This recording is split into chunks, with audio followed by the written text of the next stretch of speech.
Hey guys, Jonathan here, and today we're taking a look at both Batman vs. Superman LEGO Batmobiles. Or should I say, the Flatmobiles, because these bad boys are very thin. Now, of course, we've gotten two. The very first one came out in 2016 for Batman vs. Superman when the movie was in theaters, and the new one, 10 years later, is celebrating the 20th anniversary of LEGO Batman. So it's pretty wild to see how this model has grown and evolved over the years, and how so many things have changed, yet very little has changed. As you can see, both models are very similar structurally. In fact, looking at them side by side, they use a lot of the same mechanics and ideas, but of course, the new one is a little bit smaller on the piece count. We'll break all of that down, and LEGO did send me this one early to review, so I'm very grateful for that. Now, the very first thing to talk about, of course, are the two minifigures that are included here. And you'll notice this is not the minifigure that came with the original, so let's take a look at the original and break it all down, then we'll compare the minifigs and explain all of that at the end. So this is the original BvS Batmobile from 2016. It had 306 pieces,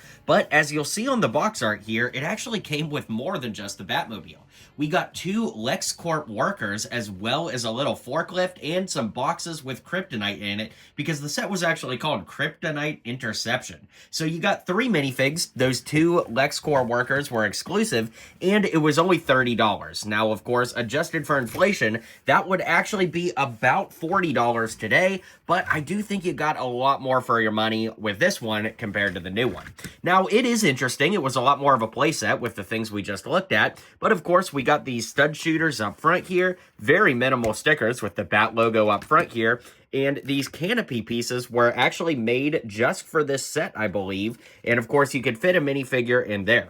Now, on the topic of the minifigure, this came with a Ben Affleck Batman minifig, but it's not the armored Batman that we're going to look at later in the video, so I thought I would just kind of highlight this minifig here on his own. It was a great figure, one of the first Batman minifigs ever to get the dual molded legs with the black boots there, and of course the head was really great too with the reversible expressions and printing on the back as we looked at. So overall, this was a great minifigure and the Batman that was included here, but again, we'll take a look at armored Batman a little later in full context.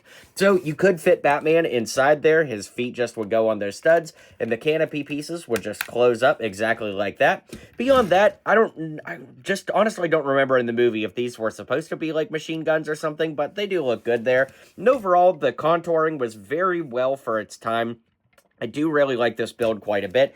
It was very like tumbler-esque in a way without being the tumbler. It was like a flat tumbler. That's a good way to put it. But overall, I like it quite a bit. And when we look at it next to the 2026, which of course we're going to look at in its own, right here in just a moment, it's tough to say between these two what the actual color should be, because the pictures that I've seen, it kind of lives somewhere between black and gunmetal gray, so I don't really know which color I like better, but I do really like the fact that the 2026 version here is this dark gray color, because so many Batmobiles are in black, so it's nice to have something that breaks up the color a little bit without kind of feeling like an odd one out.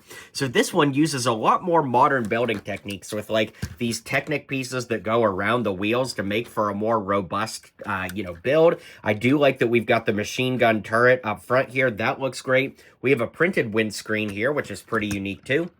And then this lifts up, and you can see the 20 years of LEGO Batman printed tile on the inside with, of course, those sticker panels there. And we did get a Batman minifig with this one, but we'll look at that in just a minute when we compare the minifigs. And I really like a lot of these slanted pieces. These exposed studs are a little bit annoying to me, but using these slanted pieces, there would literally be no way around that. So overall, I really like the way that this one is built to get shaping down and just the elevation and everything. So it is an incredibly cool build. I do like it a lot, and I probably do like it slightly more than the original. Although, other than the fact that the original was 10 years ago, I don't really know that this improves upon the original that much, but also at the same time, the original was pretty great. So using a lot of the notes from that and getting it pretty close to that ballpark is pretty great in my book, if you ask me. All right, so we've already explained why we're not going to compare the Batmans one-to-one, because everybody wants to see the armored Batman comparison. This one comes with the new Batmobile, and the original 2016 one actually came in the Batman vs. Superman rooftop battle set, so they are very, very cool, but technically did come in different set concepts altogether. The original one used that classic tall ear Batman cowl that debuted in 2012, but of course it was recolored to that kind of gunmetal gray-ish color here, so that looks really, really good. And the torso is printed, we'll look at it in just a second, but it's covered up by this large armor that had 2 clips on the back for a batarang and a grapple. The grapple could be put into a blaster gun that he came with, so you could swap out his weapon. And when we lift up the helmet, you'll see that the head underneath was actually glow in the dark. It might kind of glow, sorta. It's a little tricky with my studio lights on, but it is pretty sweet that that would glow in the dark. That way you'd get those "do you bleed" eyes, which were really cool. Now, as promised, we're going to lift that head up and go ahead and take a look at the torso, which had a great print under there, which has the Bat logo on it, the utility belt, and of course he had this gray cape, which never appeared on any other figures. And he had a great print on the back there as well, with like the spine bracing and everything. So overall, we'll go ahead and put the helmet back on. This did present a really cool minifigure with or without that shoulder armor. The new one uses the Bucky Barnes head, believe it or not, from the Captain America Civil War airport battle. That's the first time we saw that head used in a superhero set. But honestly, once the Batman cowl is put on it, it actually doesn't look too bad for Ben Affleck. I would have thought I wouldn't have liked it as much, but especially the angry face side, it actually does look pretty good. So we'll go ahead and lift that up. You can see he's got a really unique shoulder piece here. I believe this is the first time we've seen that piece used in superheroes as well. And we get a very long black cape here, which is an interesting choice as well. It's longer than the minifigure, so, you know, it really flows out behind him. I don't necessarily love it, but I don't necessarily hate it. So, you know, it's kind of in between for me, but the back print is pretty different from the original. Doesn't quite have the same, like, spine bracing that the original has. But overall, both minifigs are really, really cool and add a lot of bulk to the Dark Knight. Alright, guys. Well, now that we've come to the end of the video, it's time to decide which version is better.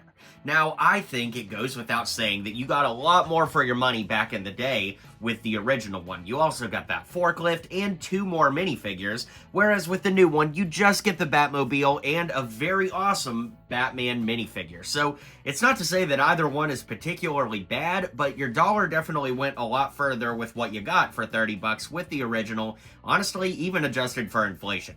That being said, I do think that the new model is just better in every way. You know, I do like the black color scheme of the original, but I love having a Batmobile that isn't black because so many of them are, which, you know, again, they should be in most cases. It's just nice to have a little bit of color variation because I only build in black and sometimes very, very dark gray. But anyways, I think both are great sets, and with this new one being on store shelves, I definitely do recommend picking it up. So, let me know your guys' thoughts in the comments down below. Be sure to hit like and subscribe, and I'll see you guys on the next video.